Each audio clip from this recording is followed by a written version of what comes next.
Settle in with a cup of tea and your imagination. This is Detective Duo, where every clue finds its place, just as Tommy and Tuppence would have insisted. Don't forget to subscribe and tell us where in the world you're joining from. The mist that drifted over Little Marston that afternoon had the soft persistence of a cat, curling along the hedgerows, pressing its damp face against window panes and lingering where it wasn't wanted. From the motorcar window, Tuppence Beresford regarded it with mild distrust. Mist, in her experience, usually meant trouble. "Picturesque, my dear," said Tommy, as their headlights caught the tall iron gates of Little Marston Hall, in that dreary country murder sort of way. "You would say that," Tuppence replied crisply. "If someone has to be poisoned at a tea party, I do prefer it to be in the afternoon. It leaves one time to get home before supper." He chuckled and turned the wheel. The gravel crunched beneath their tyres as the hall emerged from the fog, a fine Jacobean building with gables that seemed to frown upon the century. In its windows flickered the warm promise of lamps and laughter, though both struck Tuppence as slightly forced. Inside, Little Marston Hall was all polished oak and ancestral gilt. The portraits of long-dead Drews looked down in disapproval at the present company assembled for Lady Eglantine Drew's charity tea. The lady herself sat enthroned in a high-backed chair, surrounded by flowers, lace, and admiration. Her teacups, exquisite porcelain painted with violets and rimmed in gold, stood in a neat semicircle before her, glinting like small crowns. "Tommy, my love, do note the cups," murmured Tuppence as they were shown in. "That woman guards them as though they were the crown jewels." "One of them may yet prove fatal," said Tommy under his breath. The room was heavy with the perfume of roses and gossip. The rector's wife, Mrs. Felicity Harrow, fluttered about with the self-importance of a sparrow promoted to peacock. Beside her, a retired Colonel Blount boomed anecdotes at a volume suitable for the parade ground. Near the hearth, the novelist Lionel Quist lounged in a velvet jacket, smiling the smile of a man who preferred to observe tragedy rather than suffer it. Lady Drew raised her cup with trembling fingers. "To the success of our charitable bazaar," she declared, her voice quavering like a worn violin, "and to those who give of their hearts and purses." A polite murmur rose from the assembled guests. Tuppence accepted her tea from a hovering maid, watching the old lady's hand as she took her sip. Lady Drew's cup, she noticed, bore a tiny crack running along the gilt edge. Odd that such an imperfection should be tolerated in a set so fiercely protected. "Do you know," whispered Tuppence, "there's something theatrical about this. Everyone pretending to be civil while secretly wishing someone else dead." "Nonsense," said Tommy lightly. "No one's been killed yet." He spoke too soon. The gramophone, crooning a waltz by Tchaikovsky, filled the silence as cups clinked and conversation rose. Then a sound, not the polite tinkle of china, but a sharp, ugly shatter. Lady Drew's hand had spasmed. Her cup fell, smashing against the saucer. For a moment she stared at nothing, her mouth opening soundlessly. Then her body slumped forward. The room froze. Mrs. Harrow screamed. The Colonel barked, "Fetch a doctor!" Lionel Quist murmured something about melodrama, even as his face drained of colour. The maid stood petrified, the silver tray shaking in her hands. Tommy was already moving, steadying Lady Drew's chair as Tuppence knelt beside her. The scent that rose from the fallen cup caught her nose at once. Sharp, bitter, unmistakable. "Almonds," she murmured, "and not the kind one bakes with." Lady Drew's face was ashen, her breathing shallow. The constable, summoned from the village, arrived red-faced and flustered. He pronounced it a fainting fit, which made the Colonel snort and Mrs. Harrow flutter. By the time the doctor came, far too late, Lady Drew was quite still. "Heart failure," said the doctor gravely, though he avoided looking too closely at the teacup. Tuppence rose, brushing her skirt.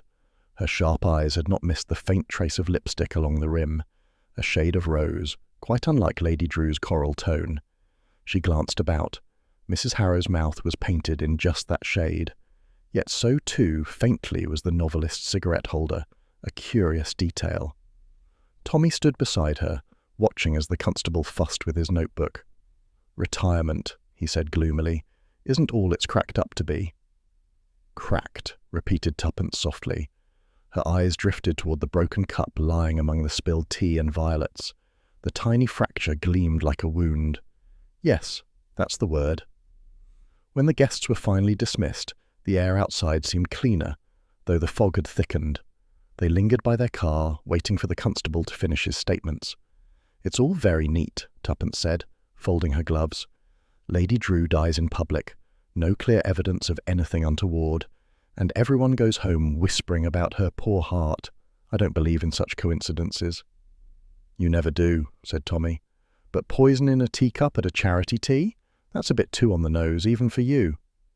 "You noticed the smell as well." He hesitated.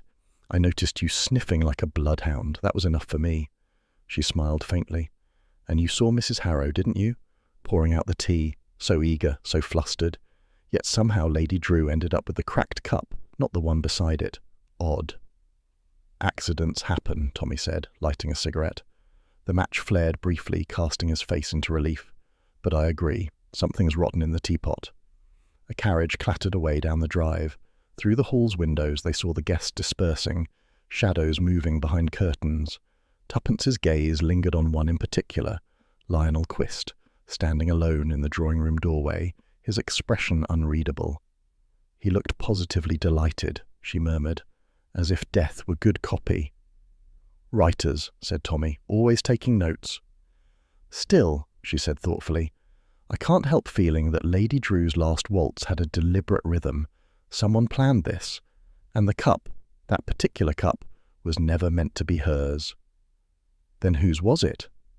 "That," said Tuppence, slipping into the passenger seat, "is what we'll find out before the week's end."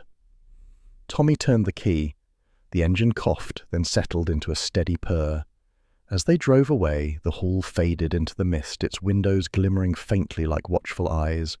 Somewhere behind them, a maid was likely weeping, a constable was scratching his head, and a murderer, calm, clever, perhaps even amused, was washing a teacup. Tuppence leaned back, her voice quiet. "Do you know what bothers me most?" "Only one thing. The lipstick. Wrong colour, wrong cup, wrong lips." Tommy gave a low whistle. "Then we'd best find out whose lips they were." The mist closed in again, erasing the road ahead. The clock in the church tower struck 5, soft, mournful chimes echoing through the fog.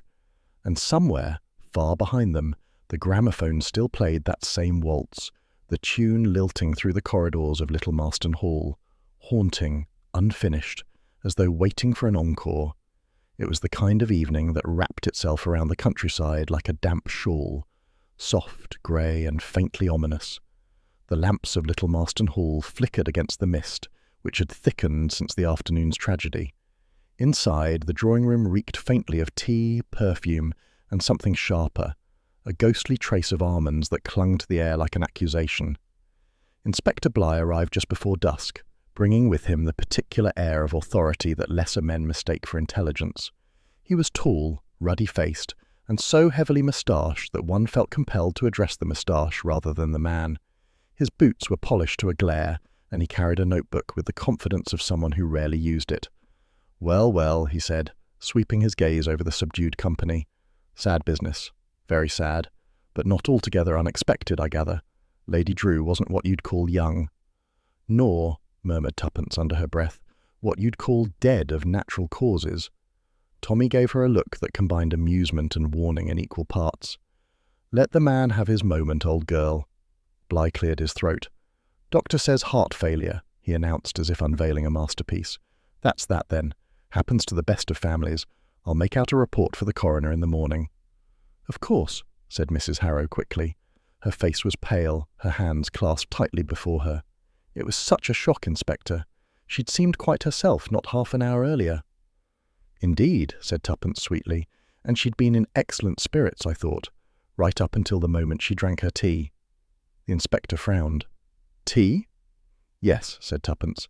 "It was quite the occasion. Everyone noticed her cup. Such pretty china. Though one of them was cracked, I believe. I do hope it wasn't part of the set she valued so dearly." "Wouldn't know about that, ma'am," said Bligh, missing her point entirely. "Anyway, no sign of foul play. Doctor would have said so." "Doctors," murmured Tommy, "have been known to overlook a trifle." Trifles, said Bligh, are not my concern. He snapped his notebook shut.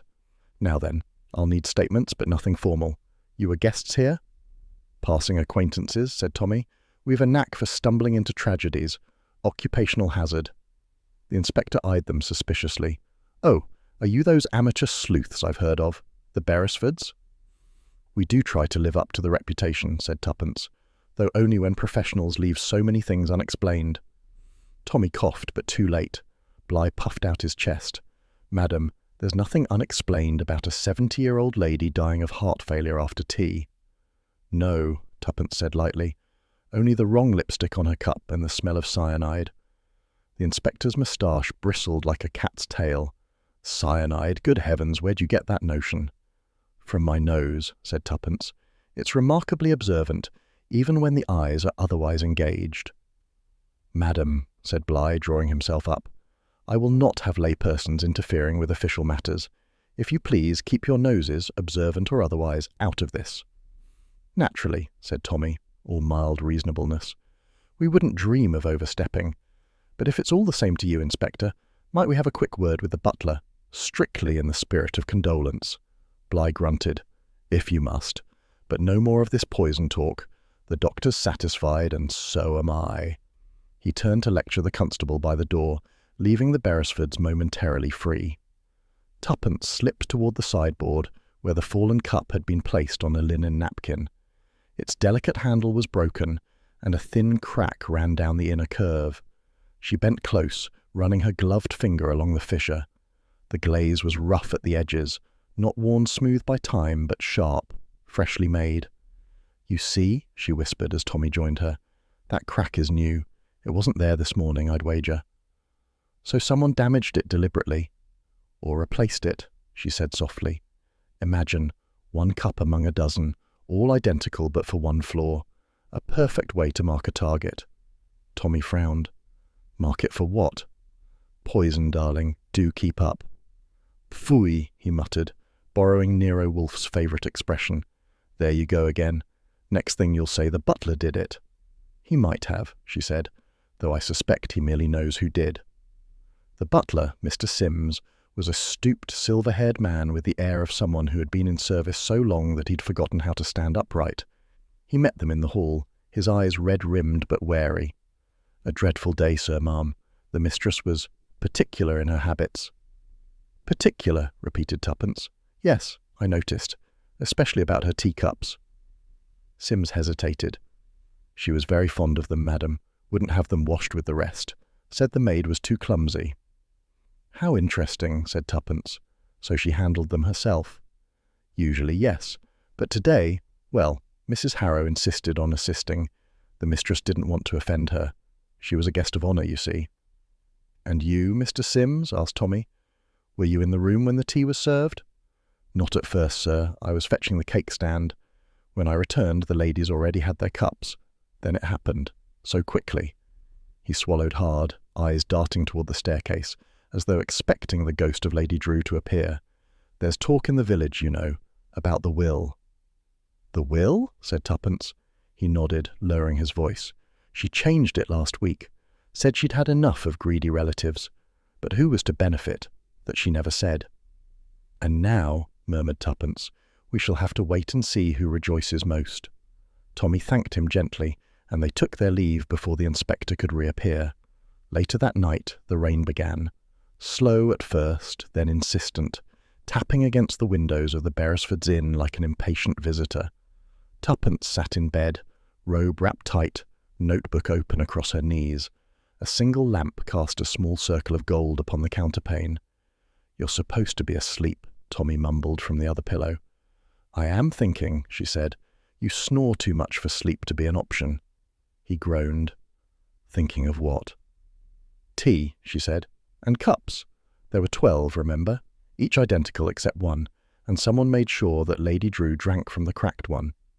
Perhaps she chose it herself. Unlikely. Mrs. Harrow poured for her, very attentive, very nervous. She might have switched them by accident, or not by accident at all. You're accusing the rector's wife of murder?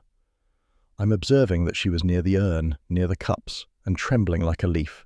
People tremble for two reasons, Tommy, nerves or guilt. Tommy rolled over, half amused, half resigned. So, who else do we have? Lionel Quist, said Tuppence, the novelist with a smirk. He had a motive, I think. Lady Drew was threatening to expose some scandal of his, and he wasn't as far from the tea table as he pretended. And the butler? Knows more than he'll say. He always does. She closed her notebook with a decisive snap. There's a pattern, Tommy. Someone tampered with that cup before the guests arrived. I'd wager the crack was made deliberately, a signal for whoever was meant to drink from it. But Lady Drew wasn't meant to. Exactly, said Tuppence. She wasn't the target. She was the accident. Tommy opened one eye. And you're planning to prove that, I suppose? Of course, she said lightly. Tomorrow, I'll start by visiting the rector's wife. Women like that always talk too much when you let them think they're gossiping. She turned off the lamp. The room sank into darkness, filled only with the sound of rain against the panes. Somewhere in the blackness, Tommy muttered, half in sleep, You and your teacups, Tuppence. One day they'll get us killed. Tuppence smiled into the dark. Not before breakfast, darling, she whispered, and outside the wind sighed through the hedgerows, a faint, lingering breath that carried, if one were fanciful, the ghostly scent of bitter almonds. Morning came reluctantly to Little Marston, pale and half-hearted, as though the sun itself had little enthusiasm for shining upon a village with death so freshly brewed in its teapots. The mist that had blanketed the previous evening still hung in drifts above the hedgerows, and the bells of St. Mildred struck 8 with a tone of self-importance that made Tuppence smile. You'd think they were tolling for a coronation, she remarked, drawing on her gloves, when in fact the only thing being crowned today is confusion. Tommy was already at the wheel of their motor car, hat tilted at a rakish angle. We're calling on the rector's wife, aren't we? I suppose I should have brought flowers. It feels vaguely improper to visit a parsonage without something holy in hand. Your manners are quite enough of a shock to the clergy, said Tuppence. No need to compound it with lilies. The rector's residence, a neat Georgian house with ivy climbing like ambition up the walls, sat beside the churchyard, where headstones leaned conspiratorially toward one another. Tuppence gazed at them as they approached. A fitting neighbourhood for mysteries, she murmured. Everyone silent, everyone with something to hide. Mrs. Felicity Harrow received them in the parlour, a room aggressively tidy and faintly scented with lavender polish. She was a handsome woman in her early 40s, brisk of manner and high of colour, the sort who considered charity both a virtue and a weapon. "My dear Mrs. Beresford," she exclaimed, offering a hand that felt like a small warm shovel. "What a ghastly affair yesterday was. You must still be shaken." "Not shaken," said Tuppence mildly, "only curious. Lady Drew seemed in such excellent health." "Oh, nonsense. She was as fragile as spun glass. It's a mercy she went quickly. The heart, you know." "Yes," Tuppence interrupted softly. "The heart. Always the heart." Mrs. Harrow blinked, uncertain how to proceed. Tuppence's voice was gentle, but her eyes were not. "You were presiding over the tea, I believe." "Indeed. Such a responsibility, but Lady Drew insisted. She said I had the touch for it." The rector's wife smiled thinly, a hostess's flattery, no doubt. "And everyone had their cup filled by you?" "Naturally, though there was a bit of a muddle when the maid brought in the extra tray. Poor girl, so clumsy. One saucer had a nick, so I replaced the damaged cup before the guests came in. It would have looked shabby," she added airily. "Yes, I heard she's gone missing," said Tuppence. "One hopes she's not been frightened away by gossip." Mrs. Harrow's lips tightened. "Servants vanish at the first whiff of trouble. I dare say she's in Gloucester by now, telling tales for the price of a pint." Tuppence let the silence breathe. She wandered casually toward a tall glass cabinet gleaming in the morning light. Within, china cups and saucers sat in neat regimented rows. Her hand paused. Among them, unmistakable, was a set of delicate teacups painted with violets and edged with gold, almost identical to Lady Drew's. "What a charming collection," said Tuppence. "Are these family pieces?" "Oh, heavens, no. Mere copies. My husband bought them years ago for jumble sale teas. They're quite ordinary." "And yet," Tuppence murmured, bending closer, "one might mistake them for the real thing. The details exquisite, down to the tiny flaw in the glaze." Mrs. Harrow's smile faltered. "I suppose they might look similar, but really, Mrs. Beresford, I can't imagine why you're interested in my crockery." "Oh, I always find crockery fascinating," said Tuppence lightly. "It's amazing what can pass unnoticed across a tea table. Cups, glances, lies." Mrs. Harrow coloured, then rose abruptly. "You must excuse me. I've the parish accounts to finish before luncheon. So many responsibilities since poor Lady Drew's death." "Of course," said Tuppence, unruffled. "You'll forgive my curiosity. I tend to look for patterns in ordinary things." "Yes," said the rector's wife a little too quickly. "But sometimes the pattern is simply coincidence." Tuppence smiled politely, though her eyes glinted. "Sometimes, yes." Outside, the morning had begun to lift, though the air retained that heavy stillness peculiar to English villages after scandal. Tommy was waiting by the gate, deep in conversation with a postmistress in a green bicycle cape, who seemed delighted to be the bearer of tidings. "Ah, my dear gossip-monger returns," said Tuppence as she joined him. "Have you learned anything, or just distributed charm?" Tommy grinned. "A bit of both. Mrs. Finch at the post office says Lady Drew had an almighty quarrel with her nephew last week. About money, of course. Seems he's been rather extravagant. Cards, horses, and one particularly questionable lady in Cheltenham." "Delicious," said Tuppence. "I do like a proper motive with a hint of scandal." "There's more. Apparently Lady Drew threatened to cut him out of her will entirely. The villagers heard raised voices. The nephew stormed off. Everyone expected him to bolt to London, but he didn't. He's been skulking about ever since." "Then he'll bear watching," said Tuppence thoughtfully, "though I don't yet see how he could have managed a poisoned cup under the rector's nose." "Under the rector's wife's nose, you mean?" "Precisely," she smiled. "Our hostess of the urn is not as innocent as she'd like to appear. She practically pushed blame onto that novelist before we'd even mentioned him." "Lionel Quist?" "The very one. He's far too self-absorbed to kill anyone unless it got him good reviews." Tommy chuckled. "You think Mrs. Harrow's our prime suspect?" "For the moment." She was nervous, defensive, and rather too eager to talk about coincidence. "Never trust anyone who believes in coincidence, Tommy. It's a poor disguise for intention." "And the cups?" "Identical to Lady Drew's down to the violet pattern. What are the odds that the rector's wife just happens to own a duplicate set?" "Slim," he admitted. "Precisely. Which suggests one of two things. Either she bought them as imitation admiration, or she had them for another purpose entirely. Say, to replace one that went missing." Tommy gave a low whistle. "You think the fatal cup came from her cabinet?" "It's possible," said Tuppence. "There was a cup switch somewhere in that room. The crack proves it.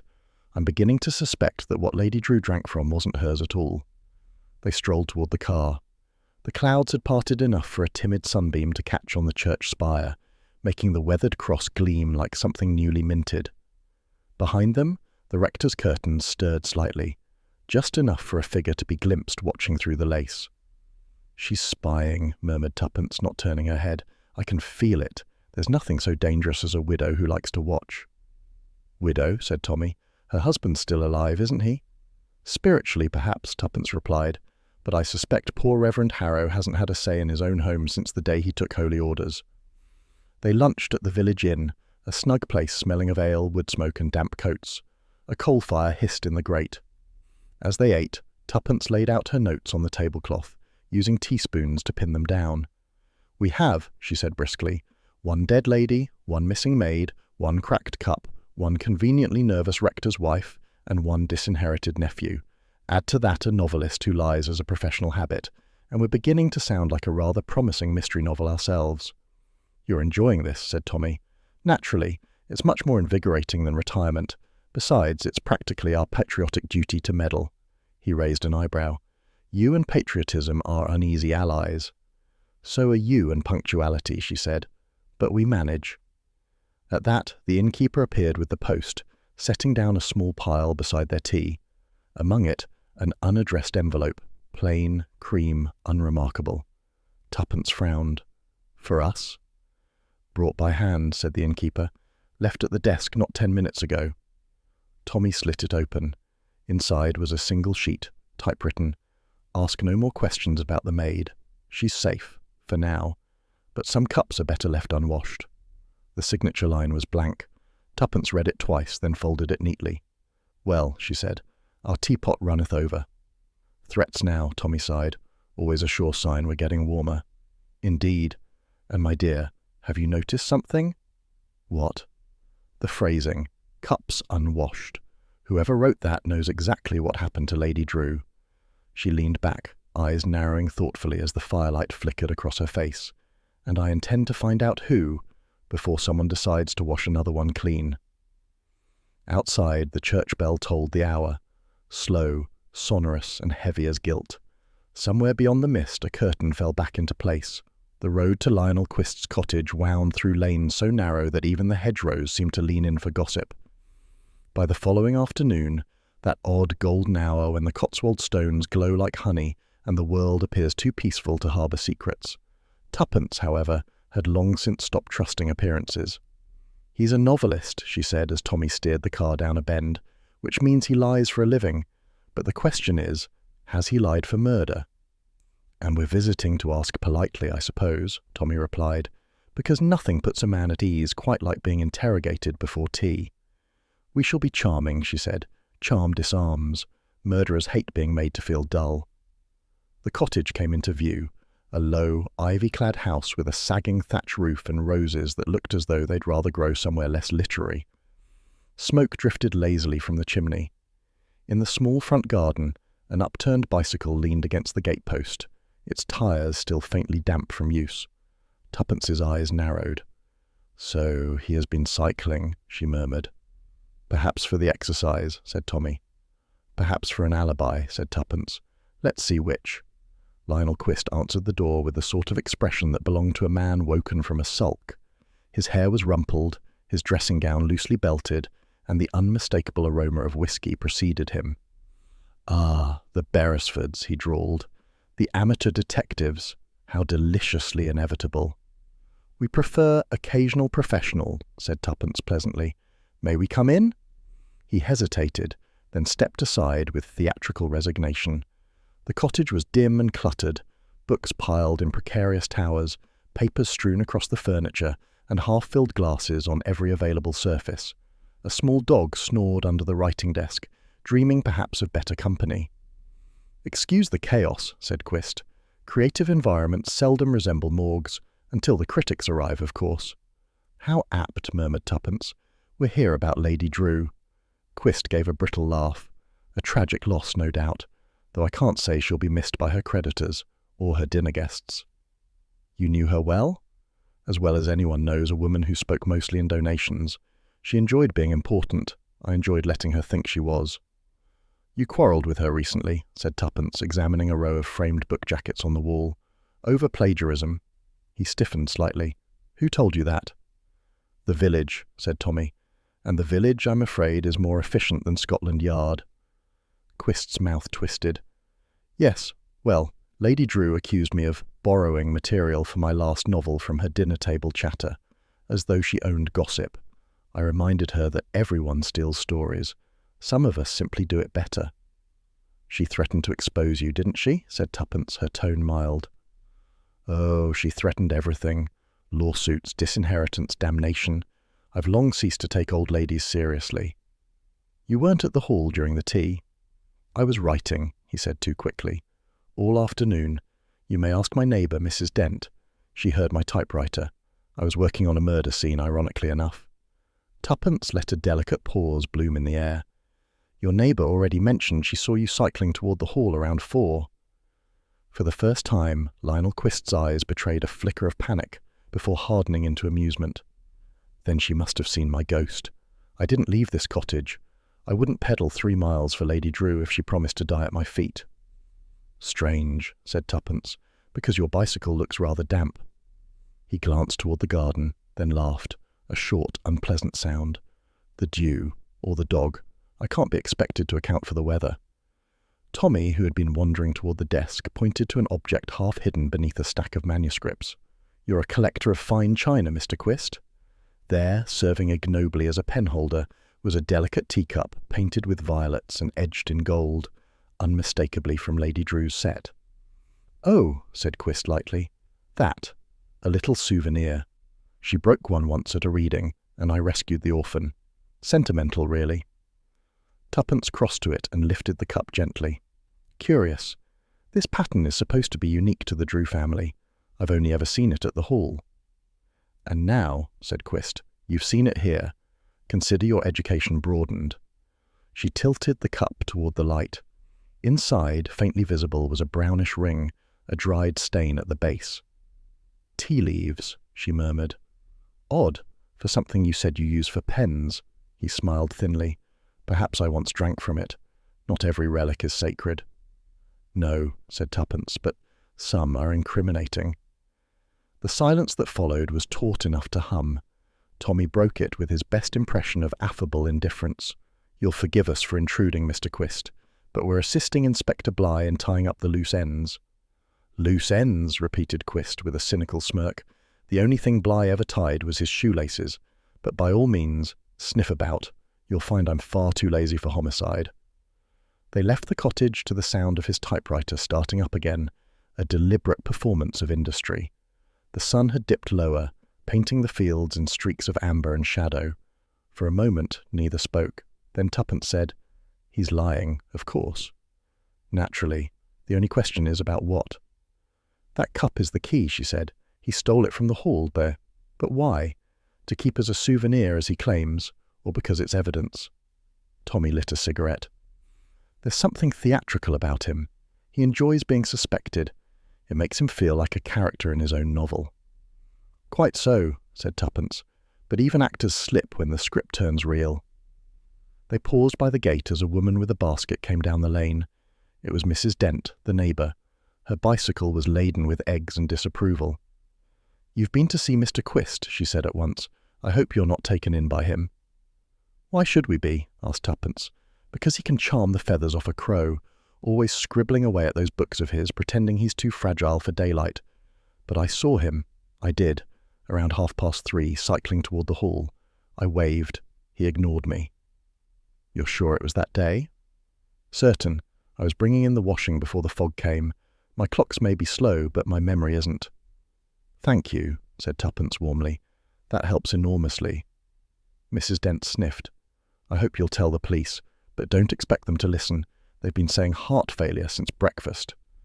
When she had gone, Tommy exhaled. That settles it. His alibi's toast. Yes, said Tuppence, frowning. But it raises another problem. If he went to the hall, what did he intend to do there? He couldn't have known the tea would turn deadly. Unless, Tommy said slowly, he meant it to. Or meant to frighten someone else, Tuppence murmured. Remember what he said. Lady Drew accused him of stealing her stories. Perhaps she had something to blackmail him with in return. They walked toward the car, the lane whispering with the sound of leaves. Tuppence stopped suddenly. Tommy, think. What if Lady Drew wasn't the intended victim at all? He looked puzzled. You mean someone else's cup got swapped? Precisely. Mrs. Harrow poured the tea. She could have changed the order without realizing it. Or perhaps someone made sure she changed it. Then the real question, said Tommy, is who that cup was meant for. Tuppence smiled faintly. And why one of the players is keeping a matching cup as a trophy. The next afternoon lay low over Little Marston, heavy with the kind of pale, pewter clouds that promise rain but deliver only unease. The Beresfords' motor car hummed along the narrow lane that led toward Elm Row, a clutch of small cottages where smoke drifted lazily from crooked chimneys. Tuppence peered out the window, her gloved hands folded tight in her lap. She's here, Tommy said, slowing as they neared the fourth cottage. Inspector Bligh's men said she'd gone to ground with a cousin. Poor girl must be terrified. Terrified or guilty, said Tuppence. There's a fine distinction, and it tends to evaporate under questioning. You'll take the gentle approach, I trust. Naturally, she said. I'm all kindness until someone lies to me. The cottage door opened before they knocked. A thin woman with flour on her apron and suspicion in her eyes peered out. You're the Beresfords, then? Elsie's expecting you. She stepped aside. She's not been herself, mind you, hardly eats. Won't sleep unless there's a lamp burning. Inside, the air was warm and faintly sweet, a mix of baking and fear. A kettle hissed on the stove, and in the corner by the window sat a young maid, her apron crumpled, her hands clenched around a handkerchief. Her face was pale, her eyes red-rimmed. She started when Tuppence entered, as though she'd seen a ghost. Elsie Trent, said Tuppence softly. We've been looking for you. The girl nodded, her voice a whisper. I didn't mean to run, Ma'am, only I knew they'd come for me next. Who would? Asked Tuppence, drawing up a chair. The police? No, ma'am. Him. Tommy exchanged a glance with Tuppence. Him who exactly? But Elsie shook her head, trembling. I promised. And a promise is a promise. Tuppence's tone turned almost maternal. Elsie, people die when the truth is left untold. Lady Drew is dead. You saw something, didn't you? The girl's eyes flicked up, wide with guilt. I didn't mean to see it. I only came early, like always, to lay out the cups. Lady Drew liked things just so. 12 cups, the violet set, all lined up, handles rightward. She was particular, you know. Her ladyship always fancy-picked the one with the violets a touch off to the left. Said the floor was lucky, Elsie whispered. We gathered that, murmured Tuppence. Go on. I'd just finished polishing when I heard footsteps. Not the butler, too light for that. A man's tread, but quick, nervous. He came in, thinking the room empty. And you hid? Asked Tommy. She nodded. Behind the sideboard. He didn't see me. I heard the tray rattle. He was doing something to the cups, pouring from a little blue bottle, small as a medicine vial. Tuppence's pulse quickened. And you saw his face? Elsie pressed the handkerchief to her lips. No, ma'am. He had his hat low and his coat collar up. But his hands, they were clean. Gentleman's hands, not a servant's. What then? He finished quick and left. I wanted to tell someone, but he saw me later in the corridor. Just looked at me and I knew he knew. Said if I talked, it'd be the last breath I took. And I'd promised, see? Promised to keep quiet. Promised him? Tuppence asked, leaning forward. Or someone else? Elsie's breath caught. A lady told me to say nothing. Said I must forget what I'd seen, for everyone's sake. Said he'd lose his temper if I didn't. Which lady, Elsie? Said Tommy gently. You can trust us. But Elsie's eyes darted to the window, wild with panic. I've said too much. I shouldn't have. He'll know. No one will hurt you, Tuppence said firmly. You're safe here. The girl's hands trembled as she reached for her teacup on the table. It's all wrong, ma'am. Everything since that day. She took a sip, then swayed. The cup slipped from her grasp and shattered on the floor. For a heartbeat, she blinked in confusion, and then she crumpled, unconscious. The cousins screamed. Tommy caught the girl before she hit the ground and laid her on the rug. Tuppence was already at her side, feeling for a pulse. She's alive, Tuppence said. Her breathing's shallow. Something in the tea, perhaps? Tommy frowned. She's been poisoned. Drugged, said Tuppence. Not fatally, I hope. But someone wanted her quiet. Tommy turned to the cousin, who stood wringing her hands. Who else knew we were coming? Only the inspector's man, and the doctor who brought her medicine this morning. Said it would calm her nerves. Gave her the bottle himself. Where's the bottle now? The woman pointed to the dresser. Tuppence snatched it up, a small glass vial, faintly blue, half empty, and without label. Another blue vial, she said grimly. And what a convenient prescription. They worked in silence until Elsie stirred. When she opened her eyes, she looked dazed, her words slurred. Did I faint? You've been given something you shouldn't have, said Tuppence. Think carefully, Elsie. Who gave you this medicine? Dr. Weatherby, she murmured. He's been kind. Said I must rest and forget. Forget? Repeated Tuppence. How curious that everyone wants you to do precisely that. He said I'd dreamed it, Elsie whispered, that there was no man, no bottle, but I know what I saw. You'll remember everything, my dear, said Tuppence softly, and we'll make certain it's not the last thing you do. Outside, the first drops of rain began to fall, tapping on the thatch like cautious fingers. Tommy lit a cigarette as they stood by the gate, both lost in thought. Someone knew we'd find her, he said. Either Bligh's man leaked it, or our good doctors in the business of silencing witnesses. Both are possibilities, said Tuppence, but the use of a blue vial is too neat to ignore.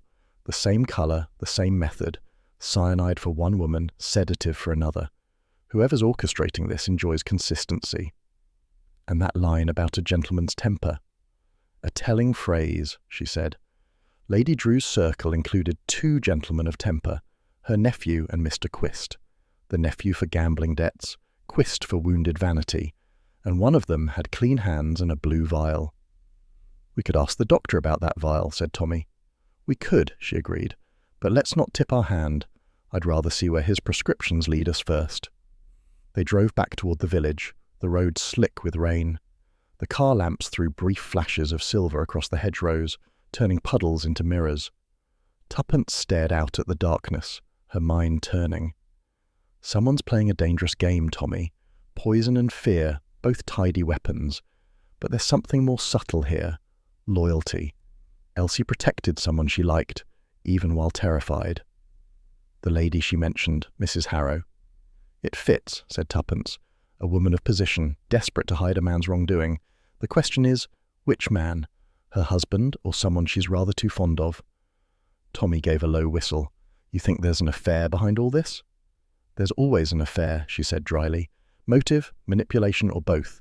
We must visit the rectory again, discreetly, and we'll have that vial traced and verified.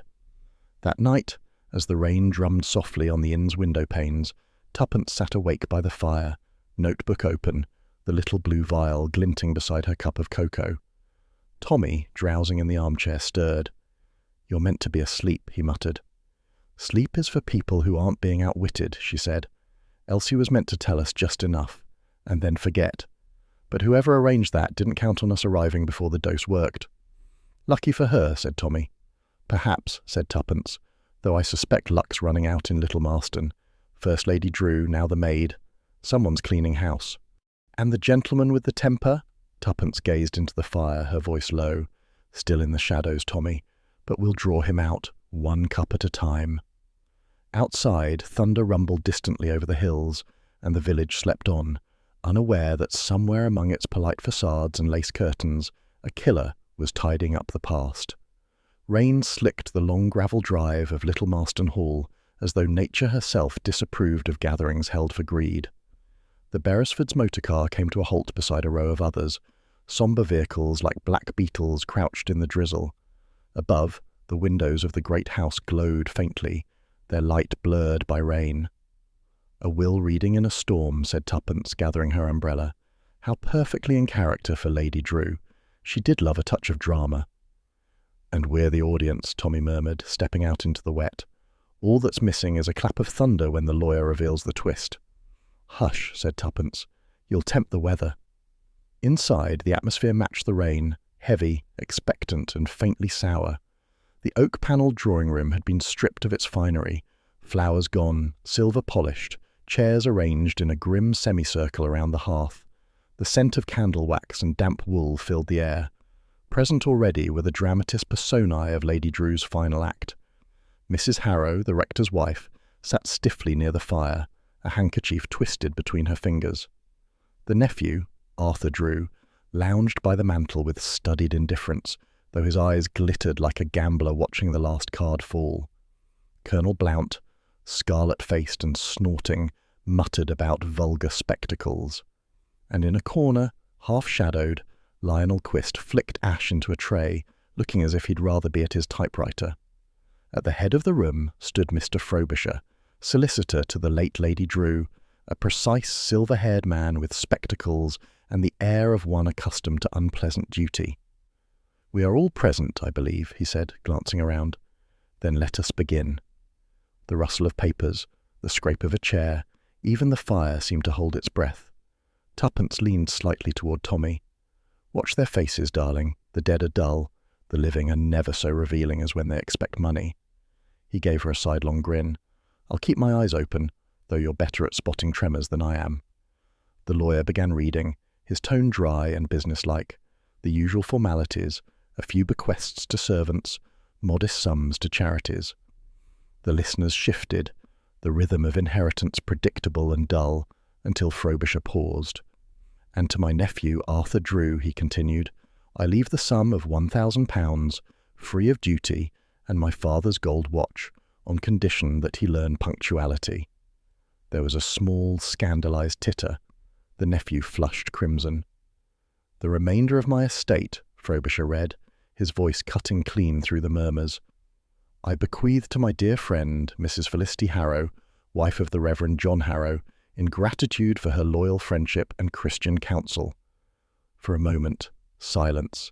Then came the gasps, genuine, shocked, overlapping. Good heavens, cried the colonel. The rector's wife? Mrs. Harrow went white. There must be. Some mistake. None, madam, said Frobisher gravely. This will was executed and witnessed 1 week prior to Lady Drew's passing. From the corner, Tuppence observed quietly. Lionel Quist's cigarette froze midway to his lips. His face drained of colour. The butler, Sims, who stood behind the lawyer, trembled, just slightly, enough to send a shiver along his tray. A charitable impulse, murmured Tommy, or a guilty conscience. No, said Tuppence softly. A motive, twofold. Someone gains everything, someone else loses it all, and both are now frightened. Frobisher adjusted his spectacles. There remains a codicil, a sealed document found with the will. Lady Drew instructed that it be read last, in the presence of all assembled. He gestured toward a small parchment envelope resting upon the desk. The seal, dark red wax impressed with Lady Drew's signet ring, gleamed faintly in the candlelight. Perhaps, said Mrs. Harrow in a strained voice, it merely affirms what we've heard. There's no need to disturb. We shall follow her ladyship's wishes, interrupted the lawyer crisply. He reached for the codicil. At that instant, a gust rattled the tall windows. The lights flickered, the candles shuddered, and one went out. Then another. A sudden draught swept through the room, extinguishing all at once. Darkness. Complete, suffocating, absolute. A startled cry, the scrape of chairs. Someone swore. Someone else gasped. Who's there? Tuppence felt a shoulder brush hers. She caught Tommy's sleeve instinctively. Matches, barked Colonel Blount. Confounded blackout. From the shadows came the faint sound of movement, deliberate, soft, almost measured. Then, a faint clink. Moments later, the lamps flared again. Someone had struck a taper. Light spilled across startled faces. The codicil was gone. Frobisher's hand still rested on the desk where it had lain. His expression was one of frozen disbelief. Impossible, he breathed. It was here, just here. Search the floor, barked the colonel, bending with military energy. Or the nearest pocket, murmured Tuppence. All around the room, chaos reigned. Mrs. Harrow half fainted. The nephew demanded that the house be searched. The butler wrung his hands. Tuppence, calm amid the storm, scanned the faces. The nephew's outrage was genuine, too heated to fake. Mrs. Harrow's shock, though real, had an undercurrent of dread, as if the missing paper contained her undoing rather than her enrichment. Quist, meanwhile, had withdrawn into the shadows again, lighting another cigarette with trembling fingers. Tommy leaned close. Staged, you think? Entirely, she murmured. The draught was no accident, the timing too neat. Someone wanted that codicil silenced before it could speak. She turned toward Sims. The butler stood rigid, his eyes darting between the lawyer and Quist. A bead of sweat trickled down his temple. Sims, she said gently, would you be so kind as to relight the rest of the candles? Yes, ma'am, he stammered, fumbling with a taper. As he bent, she noticed something glint on the carpet, a fragment of wax, still soft, pressed into the edge of a fallen handkerchief. The candle nearest the desk had toppled in the commotion, spattering drops across the fabric. Tuppence stooped, feigning to steady herself, and lifted it. The handkerchief was of fine linen, monogrammed with a single ornate letter, Q. She tucked it quietly into her pocket. An hour later, when the uproar had subsided, the guests dispersed in muttering clumps. The lawyer promised to notify the police. The storm outside had strengthened. Lightning flickered beyond the tall windows. In the hall, Tuppence and Tommy lingered by the grand staircase, coats in hand. Well, said Tommy, our first theft under our noses. Effective, if nothing else. Oh, it was executed beautifully, said Tuppence. Whoever planned it knew that shock and darkness make fools of us all. But they overlooked one thing. Which is? That candle wax, she said. It spattered as the taper fell, and some of it landed on a handkerchief. A man's monogrammed Q. Tommy's brows rose. Quist. Who else? And yet, she frowned, it's too easy. Theatrical, like something he'd write, not something he'd do, perhaps planted to incriminate him. Then who benefits from the codicil's disappearance? That depends on what it contained, she said thoughtfully. If it reaffirmed the will, then stealing it accomplishes nothing. But if it changed the beneficiary, say, reinstated the nephew or divided the estate, then whoever stood to lose had the most to gain by its vanishing. Mrs. Harrow, then. Perhaps, but she seemed genuinely horrified, not triumphant. And she was nearest the fire, not the desk. The draught came from the far end of the room.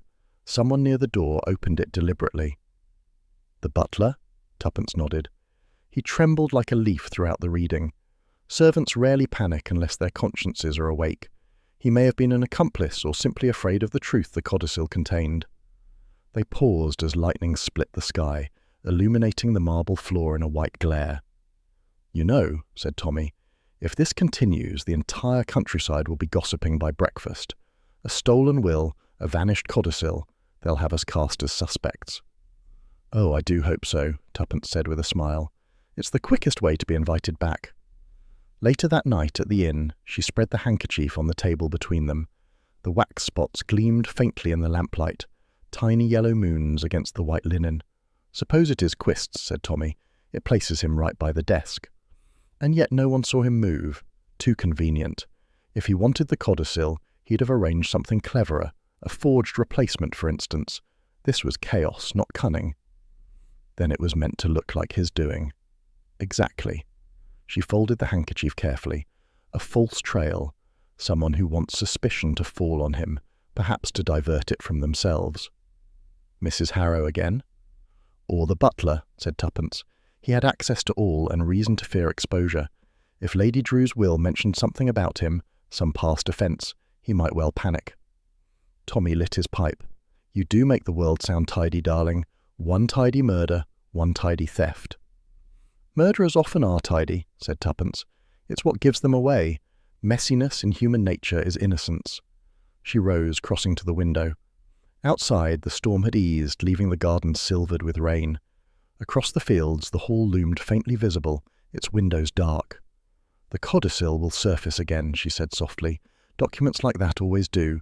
But when it does, it will name more than an heir. It will name a killer." Tommy joined her, slipping an arm around her waist. "And until then?"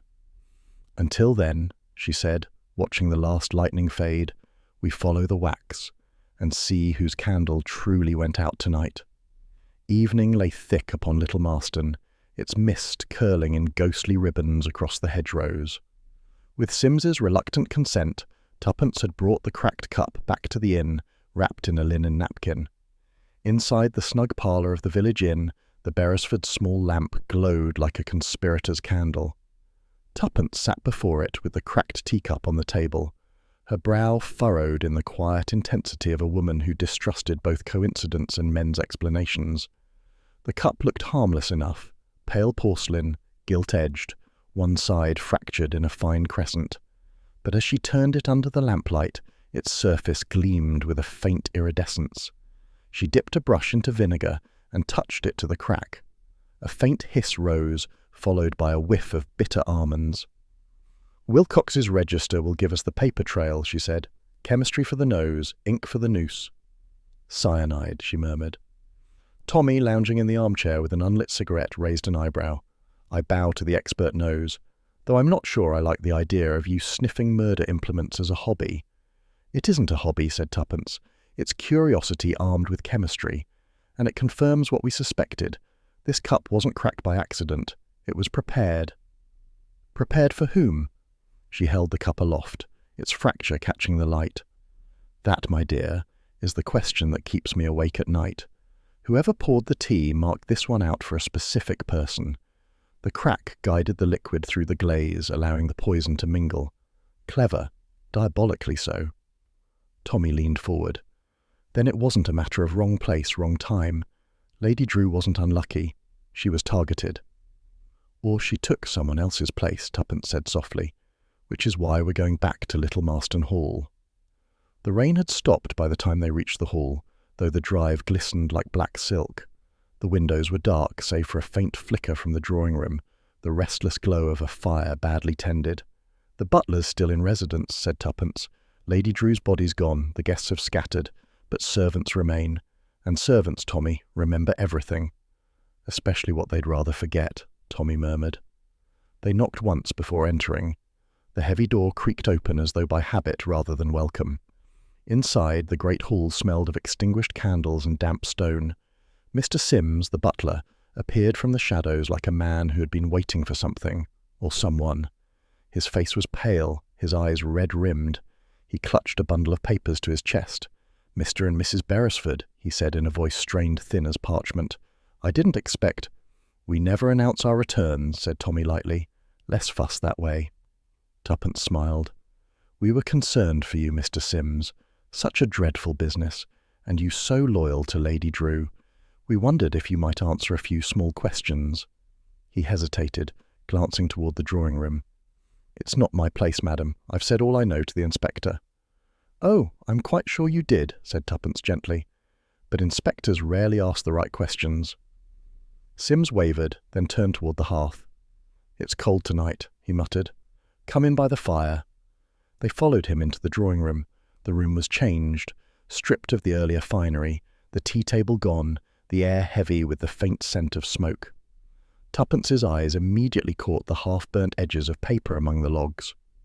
"Trying to keep warm, Mr. Sims?" asked Tommy mildly. Sims flinched. "Only burning the late mistress's old correspondence, sir. The solicitor said—" "Solicitors rarely authorize bonfires indoors," said Tuppence, "especially not when the letters concern blackmail." The man's face drained of colour. I don't know what you mean." "Oh, but you do," said Tuppence softly. "You trembled through the will reading. You've been frightened ever since, and frightened men make mistakes. This one, for instance." She reached deftly into the hearth and pulled free a scrap of half-burned paper. The ink had run, but 2 words were still legible. "Payment due." Sims sat heavily in a chair, the mask of composure slipping at last. "I never meant for her to die," he said hoarsely. "God help me, I didn't." "Tell us then," said Tuppence. "Tell us everything." He stared into the fire, his hands clenched. "I made mistakes years ago, before I came here. I served time for theft. Took the blame for another man's crime, though that's neither here nor there now. Lady Drew knew, but she gave me a chance, said everyone deserved one. I'd been with her 15 years. "And then Lionel Quist found out," said Tommy quietly. Sim's head jerked up. "How do you—" "Because it's what Quist does," said Tuppence. "He ferrets out gossip and bleeds it for drama, or profit." Sims nodded miserably. "He said he'd print it, in one of his horrid stories, unless I persuaded Lady Drew to change her will. Said it'd make her think me loyal if I convinced her Mrs. Harrow was scheming for the estate. I was desperate, so I did it. I hinted. She believed me. God forgive me, she rewrote her will that very week." "And when she died, Quist held all the cards," murmured Tuppence. "No," said Sims. "He didn't plan for that. He came to the hall that morning. I saw him. Said I was to make sure she drank from the cup with the crack. Just the one. Said the crack would make her ill, not kill her. He only wanted to frighten her into signing a new paper." "And you obeyed him," said Tuppence. Sims nodded. "I didn't know there was poison." He pointed out the cup he'd set aside, swore it was harmless. "I set it on the tray, just as he said. Then the maid came in, flustered. There was confusion, and then it was done." "Why didn't you go to the police, Tucker?" asked Tommy. "I couldn't. Quist threatened to tell them about my past. Said no one would believe a convict over him." The fire popped, scattering sparks. Tuppence regarded the man in silence. His confession fit neatly, too neatly. There was truth in it, yes, but not the whole of it. "You say you didn't mean for her to die," she said finally. "And yet, when we found you burning letters, one of them was addressed to Lady Drew, in your hand." Sims looked up, startled. "You wrote to her after her death," Tuppence continued. "Or rather, you wrote a letter to look as though it came before she died, perhaps a note of contrition, one that might absolve you if discovered." He said nothing. The silence stretched until Tommy spoke. "You were cleaning up after someone else again, weren't you? Someone who frightens you even more than Quist." Sims buried his face in his hands. "You don't understand. She said she'd make it right, that if Lady Drew died, the money could help everyone, but it wasn't supposed to happen this way." "She?" repeated Tuppence sharply. "You mean Mrs. Harrow?" The butler gave a strangled nod. "She wanted to keep Quist quiet," he whispered. "Said the codicil would ruin everything. She begged me to burn it if I found it. I couldn't refuse her. I owed her kindness. She'd helped me once when Lady Drew suspected. She said we'd both be free." "And you believed her?" said Tuppence. "Poor man." He looked up, eyes hollow. I only ever wanted peace. Now I've brought nothing but ruin. Not quite ruin, said Tuppence gently. Truth can still buy a little redemption. Will you give us the rest? Where's the codicil now? He hesitated, then reached into his coat. From an inner pocket he drew a small folded document, edges singed but seal intact. He laid it on the table like an offering. I didn't show the inspector, he whispered. I meant to burn it, but couldn't. Found it in the desk after the will reading, he said. Didn't dare destroy it, but I couldn't hand it over either. I thought if I burned it tonight, it'd all end. It won't end until the truth does, said Tuppence quietly. She slipped the paper into her handbag. They left the hall under a thin moon. The rain had ceased entirely. The air smelled of smoke and earth. So, said Tommy as they walked to the car, we've got a butler who confesses to everything except the part that matters, and a rector's wife who looks more guilty by the hour. If I didn't know better, I'd say everyone in this village wanted Lady Drew dead. Not everyone, said Tuppence. Only those who believed her death could buy them freedom, or forgiveness. Do you think Sims was telling the truth about the cup? Partly, she said. He may not have known the extent of Quist's plan, but someone used him, and that someone was clever enough to make him their scapegoat. Quist supplied the scheme. Mrs. Harrow supplied the motive. Between them, they brewed the perfect poison. She glanced back toward the hall, its silhouette stark against the pale night. The cracked cup was no accident, Tommy. It was a message, a mark. Someone meant to break Lady Drew's will before she could break theirs. And what will you do with the codicil? Return it to Mr. Frobisher, she said, quietly, and watch what happens when its contents come to light. Tommy smiled faintly. You're enjoying this. Of course, said Tuppence. Nothing's more delightful than watching liars trip over their own stories. They climbed into the motor car. As it rolled away, the first light of dawn began to creep along the horizon, pale and cold. Behind them, a single candle flickered in the upper window of Little Marston Hall, and went out. There, said Tuppence softly, the last light of deceit. Tomorrow. We'll see who strikes the next match. The rain had passed by morning, but Little Marston lay washed and sullen, as though the storm had taken its light with it. Inside the snug sitting room of the inn, the Beresfords' breakfast tray sat abandoned, toast cooling beside a pot of tea that neither had touched. On the table between them, Tuppence had arranged 6 mismatched teacups borrowed from the landlady, each delicately patterned and faintly absurd.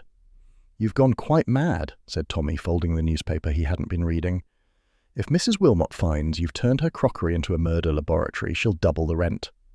Nonsense, said Tuppence, setting the final cup precisely in place. We're reconstructing the crime, not redecorating.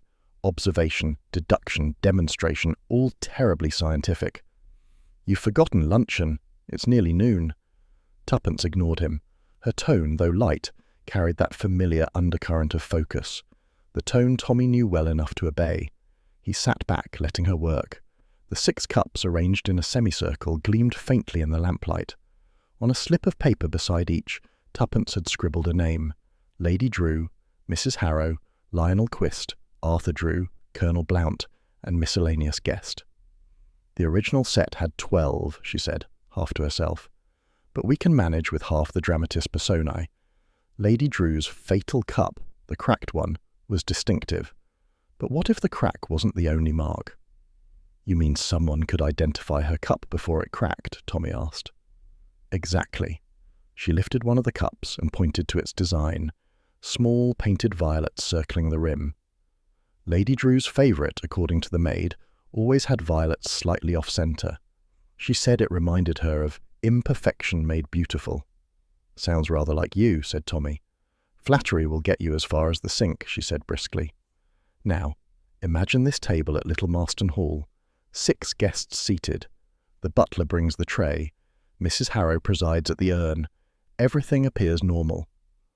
Until someone adds a blue vial to the mix, Tommy murmured. Indeed. Tuppence poured tea into 2 of the cups, her movements measured and theatrical.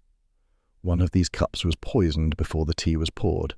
The trick was ensuring Lady Drew received it, and only her. Tommy frowned. But she could have chosen any cup. Luck of the draw. Unless, said Tuppence, the poisoner knew which one she'd always choose, the one with violets slightly off-centre. She stepped back, studying her little tableau. The realization hung between them, weighty and awful. So, someone intimate, said Tommy. Not Quist, then. He's too much the outsider. Precisely. It had to be someone who knew her well enough to know her habits, someone she entertained often, who had access to the china beforehand. Tuppence sat down, her expression thoughtful. And there's only one candidate who fits that description, Mrs. Harrow. The rector's wife, said Tommy, our self-appointed dispenser of charity and moral judgment, who also happened to mention, rather casually, that she replaced the damaged one before the guests arrived. Tuppence's eyes glittered. I remember her saying it. It struck me at the time, why bring out replacements for an heirloom set, unless she'd already tampered with one and needed to conceal the change? Tommy ran a hand through his hair. All right, suppose she did swap it. What's her motive? Lady Drew left her the entire estate. Poisoning a benefactor is an eccentric form of gratitude. Ah, said Tuppence softly. But what if she didn't know that yet? The will might have been altered after the tea. You think Lady Drew changed it that very evening? Or intended to? Perhaps Mrs. Harrow suspected it. Perhaps she feared she'd be written out and decided to strike first. And poor Sims was merely her pawn, Tommy mused. Used to set the fatal cup in place under pretext of loyalty. Exactly. And when the plan went too far, when Lady Drew actually died, she had to double down.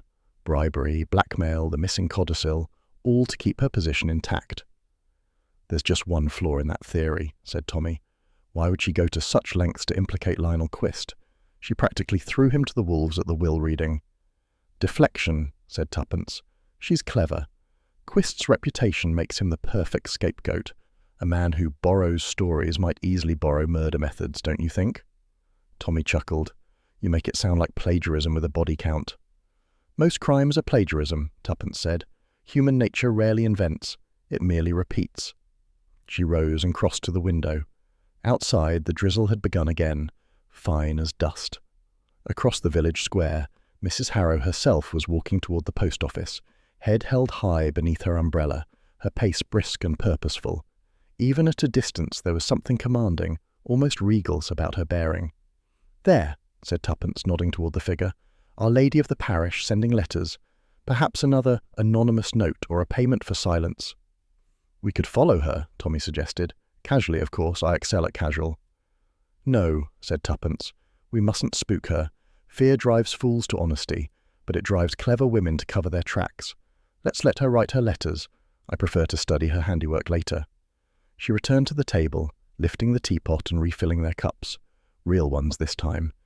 The act, ordinary as it was, suddenly felt weighted with significance. Tea, she murmured. So innocent, so English, and yet it's the perfect disguise for murder. It asks for trust, a cup shared between friends. Tea for two, she gave a small, grim smile. In this case, it was tea for one and death for another. Tommy reached across, touching her hand lightly. You're thinking ahead again. Don't let it haunt you. I'm thinking of justice, she said simply. Lady Drew was unpleasant, yes, proud, dictatorial, occasionally cruel, but no one deserves cyanide in their china, not even a woman who corrected her servant's grammar. Then what's our next move? We test our theory, she said. If Mrs. Harrow did it, she wouldn't have known about the new will until afterward. That means Frobisher, the solicitor, must have informed Lady Drew of his visit after the tea party. If we can confirm that timing, we'll have our window. Tommy nodded. And if we can't? Then, said Tuppence, we've just accused a rector's wife of murder for nothing, which would be frightfully embarrassing. Especially at Sunday service. She laughed, a brief, clear sound that lightened the air. Come, Tommy, finish your tea. We've appointments to keep, with truth, deceit, and possibly the local constabulary. They drove out that afternoon to Frobisher's offices in nearby Cheltenham, a trim Georgian building that smelled faintly of dust and discretion. Mr. Frobisher himself received them with the weary politeness of a man who had already spent the morning answering awkward questions from the press. Mrs. Beresford, Mr. Beresford, he greeted. I trust you've come on business, not condolence. Business of a sort, said Tuppence. We wondered if Lady Drew had spoken to you about altering her will before her death. Frobisher frowned. She did, in fact. She telephoned me the morning of the tea party requesting an appointment for the following week. She said she'd had a change of heart. Did she mention what prompted it? Tuppence asked. Only that she'd discovered something about one of her legatees that made continued generosity impossible. She didn't name whom. Tuppence exchanged a glance with Tommy. So she intended to change her will after the tea, which means Mrs. Harrow stood to lose everything if she suspected the alteration. Frobisher blinked. Mrs. Harrow? I can't imagine. Few murderers are easy to imagine, Mr. Frobisher, said Tuppence gently. That's why they succeed. Back at the inn, evening settled like a shawl. The fire burned low, and the village clock struck 8. The teacups, still on the table, looked oddly spectral now, their painted flowers pale as ghosts. Tuppence traced a finger along the rim of the one marked Lady Drew. She would always choose this cup, she said softly. Even in death, habit obeys its own logic. It's almost poetic. You're beginning to sound like Quist, Tommy warned. He deals in fiction. I prefer truth, though it's often stranger. She poured the last of the tea, setting 2 cups between them. Tea for 2, Tommy. Let's drink to clarity. He smiled. You know, when you say things like that, I start to worry what's in my cup. Only answers, she said, and sipped. Later, as the fire died and the inn settled into silence, Tuppence sat up long after Tommy had gone to bed. Her notebook lay open before her, a page of names and arrows. Quist, Sims, blackmail. Sims, Mrs. Harrow, fear. Mrs. Harrow, Lady Drew, poison. In the margin she'd written, knowledge precedes crime. Fear follows it. She closed the book with a sigh. Somewhere in Little Marston, beneath all its polished civility and parish gossip, a woman had measured out death in teaspoons and poured it with a steady hand. Morning broke pale and unsettled over Little Marston, as if the sky itself hesitated to commit to daylight. Mist clung to the hedgerows, and the narrow road leading into Cheltenham wound like a ribbon through wet fields. In the Beresfords' motor car, Tuppence sat with her gloved hands folded around a small notebook, her eyes alight with purpose. You realise, she said, if this pharmacist of yours confirms the purchase, we'll have more than gossip and guesswork. We'll have proof.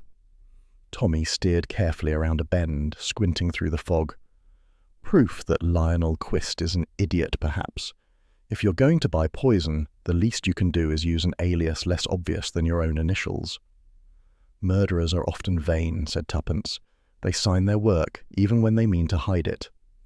They reached the market square as the clock struck 10. Cheltenham at that hour was waking politely, shopkeepers sweeping their thresholds, carriages rattling past, the smell of bread and coal mingling in the damp air. The apothecary stood on a corner, a neat brick shop with gilt letters on frosted glass. R. E. Wilcox, chemist and druggist. A bell chimed softly as they entered. Behind the counter, Mr. Wilcox, thin, moustached, and blessed with the air of a man who took both medicine and conversation seriously, looked up from measuring powders. "Good morning," he said. "May I be of assistance?" "We hope so," said Tuppence pleasantly. "We're making inquiries regarding a small bottle, blue glass containing prussic acid." The chemist's eyebrows rose, but his manner remained courteous. "I see. The sale of such compounds is strictly regulated, of course. Purchases are recorded." "Precisely why we've come," said Tommy. "We believe a gentleman bought one here last week, claiming it was for photographic work." Wilcox nodded slowly, considering. "Yes, I remember. Blue vial indeed. He said it was to develop silver nitrate prints. Perfectly plausible, though I did remark that prussic acid was a dangerous choice for the purpose." "And he signed the poison register?" asked Tuppence. "Naturally." Wilcox turned, unlocking a drawer. From it he withdrew a heavy ledger, its pages filled with neat looping script. He flipped several leaves, then tapped a line with his finger. "There. Tuesday last." Tuppence leaned in. Her eyes followed the name written in steady black ink. L. Quist, of Little Marston. "And you are quite certain it was this man?" she asked. "Quite. A nervous fellow. Spoke quickly, hands ink-stained like a writer. I recall it because he insisted on the blue vial. Said clear glass offended his eye." "Artistic temperament," murmured Tommy. "Fatal flaw." Wilcox smiled faintly at the joke, unaware of its accuracy. "You've been most helpful," said Tuppence, closing her notebook. "If the inspector asks, you may mention we were here, though I suspect he'll arrive soon enough." They found Lionel Quist at home, or rather, in what passed for home, a small ivy-covered cottage that looked perpetually cold, as though its fire never caught properly. The gate hung askew, the path was littered with leaves, and the front window displayed a row of books so dust-laden they might have been props from a play about neglect. Quist answered the door in his dressing gown, a pen behind one ear and a glass in hand. He looked, as ever, both theatrical and tired. "Ah," he said dryly, "the village's favourite amateur sleuths. Come to accuse me again, have you?" "Accuse?" said Tuppence sweetly. "No, merely to ask for clarification. About photography."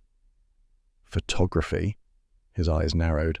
"I haven't touched a camera in years."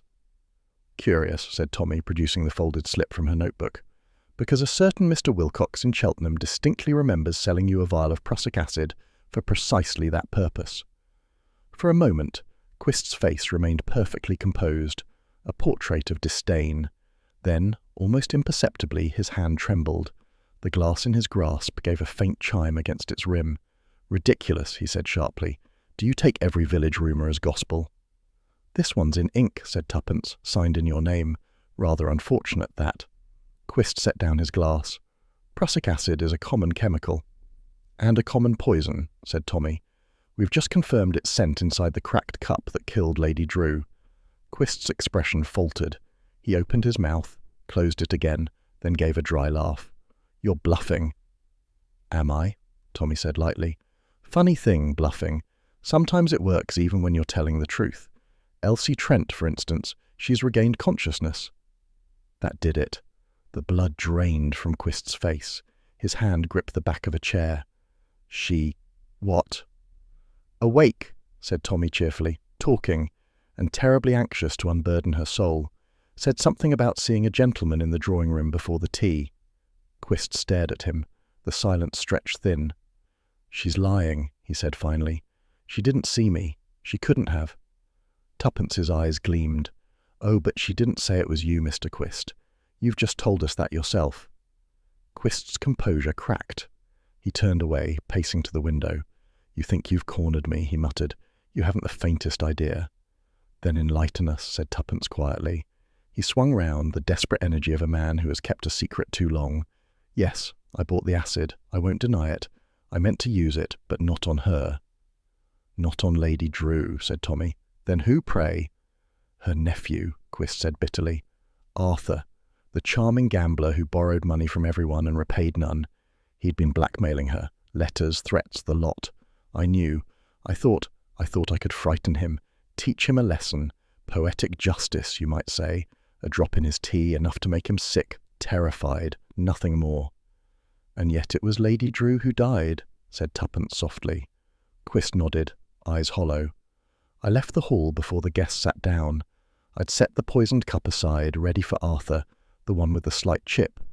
But when I heard later that she'd collapsed, I realized someone must have switched them." "And you didn't come forward," said Tommy. "How noble." "I couldn't," Quist said quietly. "Not after Sims confessed to meddling with the cups. If I spoke, I'd hang for murder. You think the police would listen to nuance, to intention?" He gave a mirthless laugh. "I am a writer, Mr. Beresford, not a fool. The world loves a tidy villain." Tuppence regarded him steadily. "You claim Mrs. Harrow replaced the cups after you'd gone?" "Yes," he said with sudden vehemence. "I saw her enter the room as I left by the side door. She was carrying something. I thought it was flowers, but perhaps it wasn't. She fussed over the tray. I thought nothing of it then." "And your motive for silence now?" asked Tuppence. "Self-preservation," Quist replied flatly. "And a touch of irony, perhaps. Lady Drew wanted to ruin me, to expose me for borrowing plot lines, as she called it. Instead, I've become one." "You could go to the authorities," said Tommy. "Tell them what you've told us." "And be hanged for a misunderstanding? No, thank you." Quist sank into a chair, the firelight catching the lines in his face. "You've got your confession, if that's what you came for. Now take it and go. Let me finish my drink in peace." "We're not finished," said Tuppence gently. "Not yet." She stepped closer, her tone calm, almost pitying. "Mr. Quist, you're not the first man to believe he can control where poison lands. But death, once invited, seldom observes seating arrangements. He looked up, something fragile breaking in his eyes. "I didn't mean for her to die." "I believe you," she said, "but someone did." Outside, the afternoon light had turned to amber. The wind had risen again, tossing leaves along the lane as they walked back to the car. "So," said Tommy after a moment, "2 poisoners, 1 pot of tea. Makes for a complicated brew." "It does," said Tuppence. "Quist's confession gives us the mechanics, but not the intent.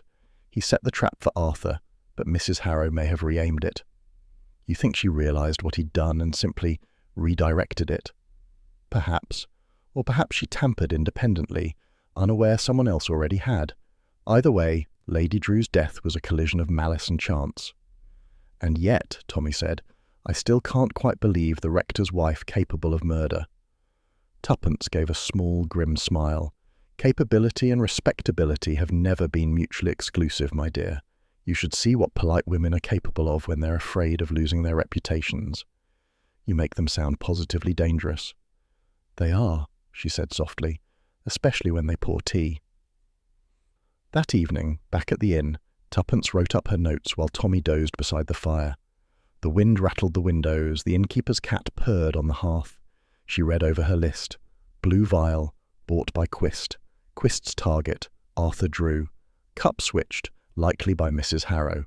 Result, Lady Drew dead. Motive overlapping, fear, revenge, greed. She set down her pen. 2 killers in 1 tea party, she murmured, but only one achieved what she wanted. Tommy stirred. "And which one was that?" "That," said Tuppence, "is what we'll find out tomorrow." She closed the notebook, her expression thoughtful.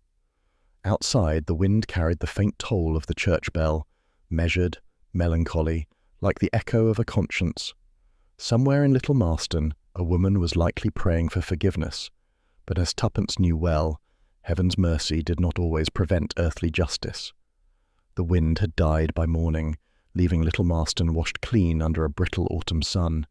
Yet the air inside the hall felt heavy, as if the house itself remembered the crime that had been born within its walls.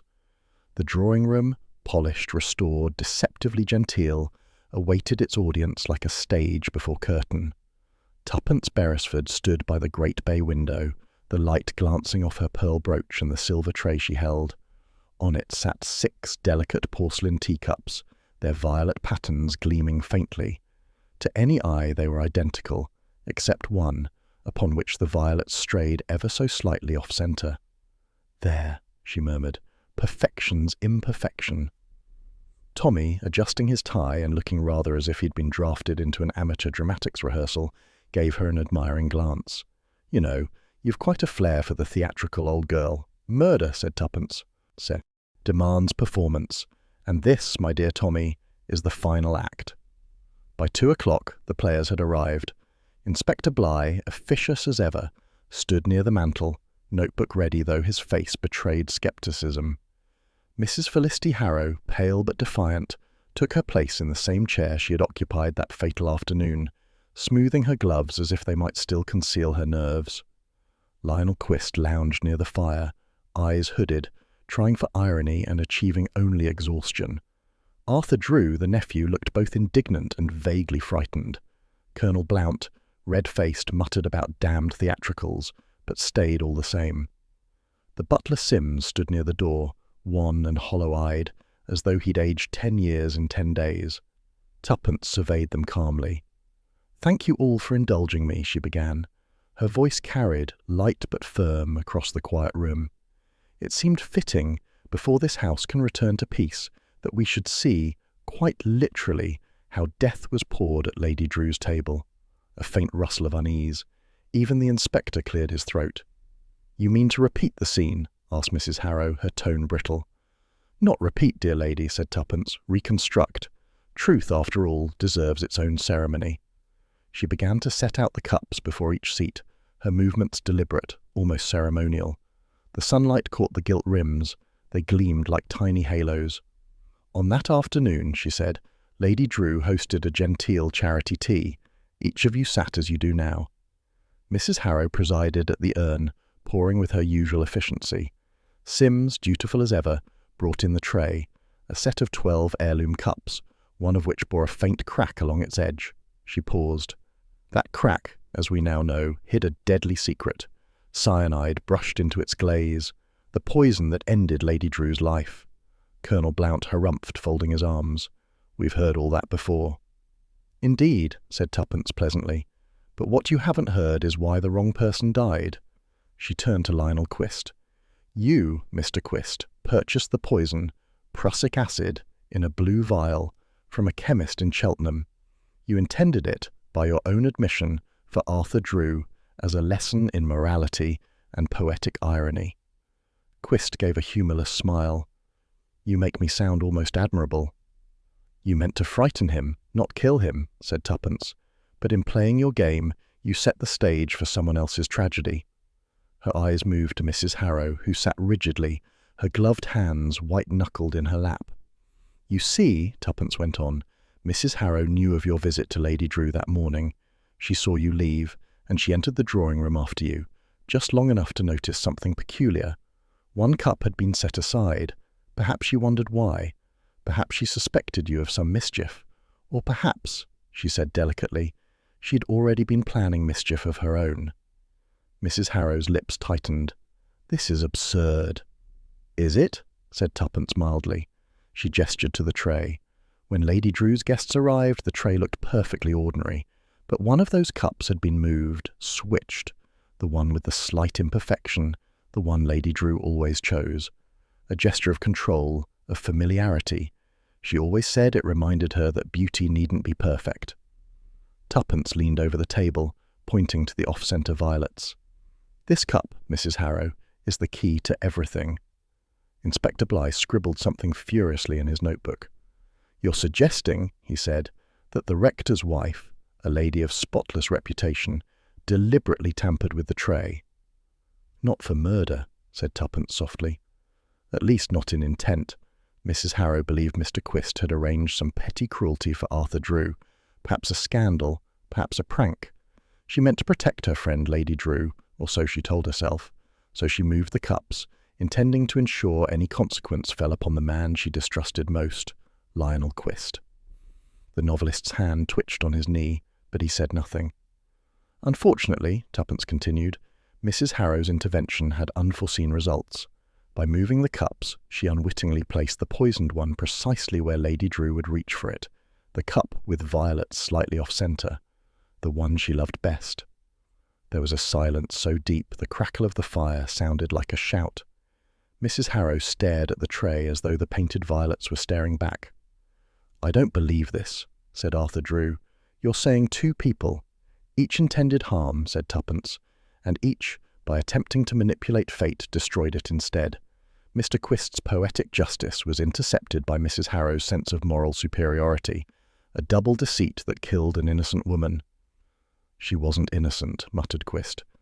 Perhaps not, said Tuppence, but the dead are poor recipients of irony. The inspector cleared his throat. That's an elaborate theory, Mrs. Beresford. You've no proof. Tuppence smiled faintly. No? Then let's test it. She lifted the teapot, filling each cup with practised grace. The steam curled upward like faint ghosts. Then, taking a brush dipped in violet paint, she touched one cup lightly, just enough to mark the faint imperfection. Imagine, she said, that this was the moment, each of you reaching, without thought, for your cup. But only one person knew which was which. Mrs. Harrow, you remarked once that Lady Drew's favourite had been damaged, and that you replaced it before guests arrived. That was untrue, wasn't it? Mrs. Harrow looked up sharply. Because there was no replacement, Tuppence went on. There was only substitution. You switched the cracked cup, the one Mr. Quist had tainted, with the one Lady Drew would naturally choose. It's the sort of act a woman performs with neatness, conviction, and utter self-assurance. And when the poison did its work, you said nothing. You thought fate had merely been swift in judging another's sin. This is monstrous, cried Mrs. Harrow, rising to her feet. I loved Lady Drew. She was my friend. You loved her, said Tuppence, and you resented her. She mocked your piety, pitied your poverty, and held your husband's livelihood in her will. You said she'd never change it, and you meant to prove her wrong. Mrs. Harrow's hand went to her throat. I only wanted to frighten her, said Tuppence quietly. You told yourself it was harmless, just enough to teach her humility, just as Mr. Quist told himself it was poetic. Neither of you accounted for Death's own handwriting on the page. For a long moment, no one moved. Then, slowly, Mrs. Harrow sank back into her chair. Her composure cracked like fine porcelain. Yes, she whispered. Yes, I moved the cup. But I swear, I thought it was only a bitter draught, not poison. I'd meant it for him. She pointed at Quist, trembling. He'd been tormenting her, threatening scandal, driving her half mad. I wanted him to drink what he deserved. I didn't know. The confession hung in the air like smoke. Quist's face had gone ashen. You switched them? Then it was you who— Enough, said Inspector Bligh sharply, though his voice had lost some of its usual bluster. He snapped his notebook shut. I'll have a statement from you both at once, and perhaps, he added grimly, we'll finally sort which of you the Crown decides to hang. When the tumult had subsided, Mrs. Harrow sobbing quietly, Quist staring into the fire, the Colonel muttering oaths of disbelief, Tuppence gathered the cups back onto the tray. The room smelled faintly of tea, ash, and regret. You'll pardon me for saying so, said Bligh after a long silence, but I'll never understand how you two make sense of these things. Half of it seems guesswork to me. Oh, it's guesswork, Inspector, said Tuppence, smiling faintly. Just rather informed guesswork. People give themselves away long before the evidence does. He grunted. Still, I'll grant you this much. Your reconstructions saved us weeks of questioning. A pity it couldn't save Lady Drew, said Tommy quietly. Tuppence looked down at the tray, at the delicate violets gleaming faintly in the fading light. No, she said softly, but perhaps it's restored her tea service to order. Outside, the last of the sun slid behind the trees, throwing the hall's windows into flame. The Beresfords stood on the drive, the autumn air cool on their faces. Behind them, Bligh's motorcar purred away, bearing Mrs. Harrow and Quist toward their reckonings. You know, said Tommy, lighting a cigarette, it strikes me that in this case, everyone tried to be moral, in their own way. Quist wanted justice, Mrs. Harrow wanted righteousness, and both ended up with murder.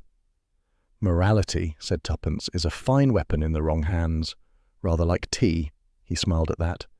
You do have a way of making the English afternoon sound sinister. It is sinister, she said lightly.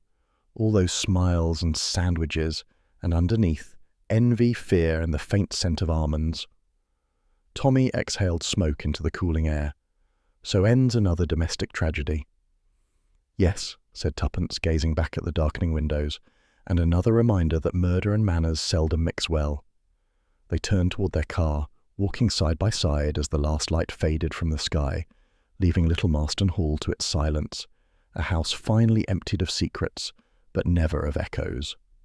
The rain had come back to Little Marston, not the tempestuous kind that had rattled the windows on the night of Lady Drew's death, but a steady, contemplative drizzle, the sort that seemed to wash the village of its sins, leaving only the faint scent of wet earth and absolution. From the Beresford sitting-room window, the world looked blurred at the edges, church spire fading into mist, hedgerows beaded with silver drops, and beyond it all, the ghostly outline of Little Marston Hall. Its shutters were drawn now. The grand house that had once echoed with polite chatter and waltzes had fallen silent, waiting out its own disgrace. Tuppence sat at her writing desk by the fire, her pen resting idly between her fingers. Before her lay a small envelope marked Inspector Bligh, County Constabulary, containing the last of her notes. Neat, methodical, and thoroughly unnecessary, since the inspector had already conceded that the Beresfords' meddling, while highly irregular, had nonetheless produced results. Across the room, Tommy reclined in his armchair, half hidden behind the morning paper, legs crossed, slippers propped on the fender. A comfortable domestic picture, if one ignored the faint scorch mark on the rug from when he'd attempted to toast crumpets over the open fire the evening before. Tuppence glanced toward him. You'll ruin your eyesight pretending to read while asleep. Not asleep, Tommy muttered without lowering the paper, merely reflecting with my eyes closed, a form of advanced meditation. You're snoring in Morse code, said Tuppence. It spells lazy. He lowered the paper just enough for one eye to appear over the edge. And what, pray, are you doing that's so industrious? Finishing our report, she said crisply. It's customary, after solving a murder, to leave the authorities with a coherent summary rather than vague anecdotes about blue vials and misplaced morality. Said Tommy. And will you include my heroic bluff about Elsie waking up? The inspector seemed almost impressed. He was more impressed that it worked, said Tuppence, though, in fairness, Lionel Quist was primed to believe in ghosts. His conscience had been whispering to him for days. You simply gave it a louder voice. Tommy folded the paper and leaned forward. Speaking of our poetic poisoner, has there been any word? Released after giving a statement and pending formal charge, he vanished 2 days later, Tuppence said. Only rumour, she said. Bligh believes Quist may have taken a ferry from Dover under an assumed name. A writer on the run, very literary. Perhaps he'll turn it all into a novel. The Blue Vial, a tragedy in 12 cups. Tommy grimaced. I'd prefer he stuck to journalism. Less imagination involved. Tuppence smiled faintly. Imagination was precisely his trouble. He fancied himself God with a pen, scripting morality plays where sinners received neat punishments. Unfortunately, he forgot that real life doesn't read the script. And Mrs. Harrow? Remanded for trial, said Tuppence, her solicitors pleading temporary madness, a fit of moral outrage. I dare say the judge will be sympathetic, provided she weeps at the right intervals. Tommy gave a low whistle. 2 would-be avengers, both undone by virtue. There's a sermon in that somewhere. Indeed, said Tuppence, though the rector will have to find a new wife before he preaches it. They lapsed into silence for a while, the only sound the gentle tick of the mantel clock and the rhythmic patter of rain against the window. The peace felt almost foreign after the tension of the past weeks, like music heard after too much noise. Tuppence reached for the teapot, refilling their cups with practised ease. The rising steam fogged her spectacles for a moment. Do you know, she said softly, I've been thinking about that cup. Which cup? Asked Tommy, eyes still half shut. The cracked one, she said, the one that killed her. It wasn't merely a vessel, you see, it was a mirror. All of them drank from it, in their own way. Deceit, jealousy, fear. Lady Drew, Quist, Mrs. Harrow, even Sims, each added their own drop of bitterness until it overflowed. In the end, it hardly mattered who poured the poison. That's very profound, said Tommy, and slightly depressing. Truth often is, said Tuppence. Evil rarely begins with a grand design. It starts with something small, a grudge, a secret, a single cup swapped on a tray. Tommy reached for his tea, eyeing it with mock suspicion. You'll forgive me if I stick to coffee for a while. Nonsense, she said. Coffee makes you insufferably smug. Tea keeps you civilized. Tea kills people, he countered. Only when badly brewed, said Tuppence, or excessively moral. Outside, the village moved on. The postmistress resumed her gossip, the grocer reopened his account book, and the children of Little Marston splashed merrily in puddles, unaware that their elders had been sipping on scandal. The newspapers, having wrung the story dry, now reported it in diminishing paragraphs. The Little Marston affair, rector's wife to face court in December. Tuppence closed the inspector's letter and sealed it with a decisive tap. There, she said, our conscience is clear. Our conscience, said Tommy, could do with another scone. She poured him one with exaggerated precision. If you'd spent less time napping and more time deducing, you might have earned jam. He took the plate, grinning. I deduced I was hungry, that counts. You're impossible, said Tuppence, though her tone lacked conviction. And you love it, he replied. Yes, she said quietly. I suppose I do. For a moment, neither spoke. The fire crackled. Outside, the rain whispered against the window panes, soft as memory. Tommy, she said after a while, do you ever wonder what life would be like if we actually retired? Retired, he said. And do what? Cultivate dahlias. I've seen you interrogate a gardener over the colour of compost. No, my dear, we'd only end up solving mysteries about missing trowels. She laughed, shaking her head. Perhaps you're right. We were never meant for quiet lives. Quite right, he said, stretching. Still, I wouldn't object to a mystery without poison next time. Something gentle. Missing cat, perhaps. Stolen umbrella. Oh, you poor optimist, said Tuppence. The universe rather likes us busy. Besides, evil never rests. It just changes its teapot. Tommy chuckled. You should put that on a sign. "I might," she said, right above the kettle. The clock chimed 4. Afternoon light faded into the soft grey of English evening. Tuppence rose to draw the curtains, pausing for one last glance at the mist-shrouded fields. The rain had eased into a fine drizzle, and somewhere a thrush was singing, tentative, hopeful, as if testing the air after sorrow. "Well," she said, returning to the fire, "it seems the storm's over." Tommy folded his paper. "For now, but give it a week and some new cloud will brew over the horizon." "Then we'll fetch our umbrellas," she said. He smiled. "And your magnifying glass." "Naturally."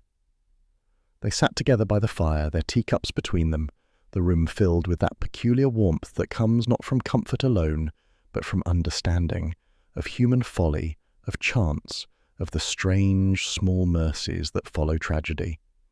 Tuppence lifted her cup. "To order restored," she said. Tommy raised his in return. "And to keeping it that way." "At least until the next corpse turns up in a garden pond," she said lightly. "Heaven forbid," muttered Tommy. "But if it does, you can handle the autopsy. I'll handle the sandwiches." "Division of labour," said Tuppence approvingly. They drank in companionable silence. Outside, the last raindrops trembled on the window-pane, catching the glow of the fire like tiny, perfect pearls. And though the storm had passed, the faint scent of tea, warm, comforting, deceptive, lingered in the air, as if to remind them both that peace in England, like tea itself, was never quite as simple as it seemed.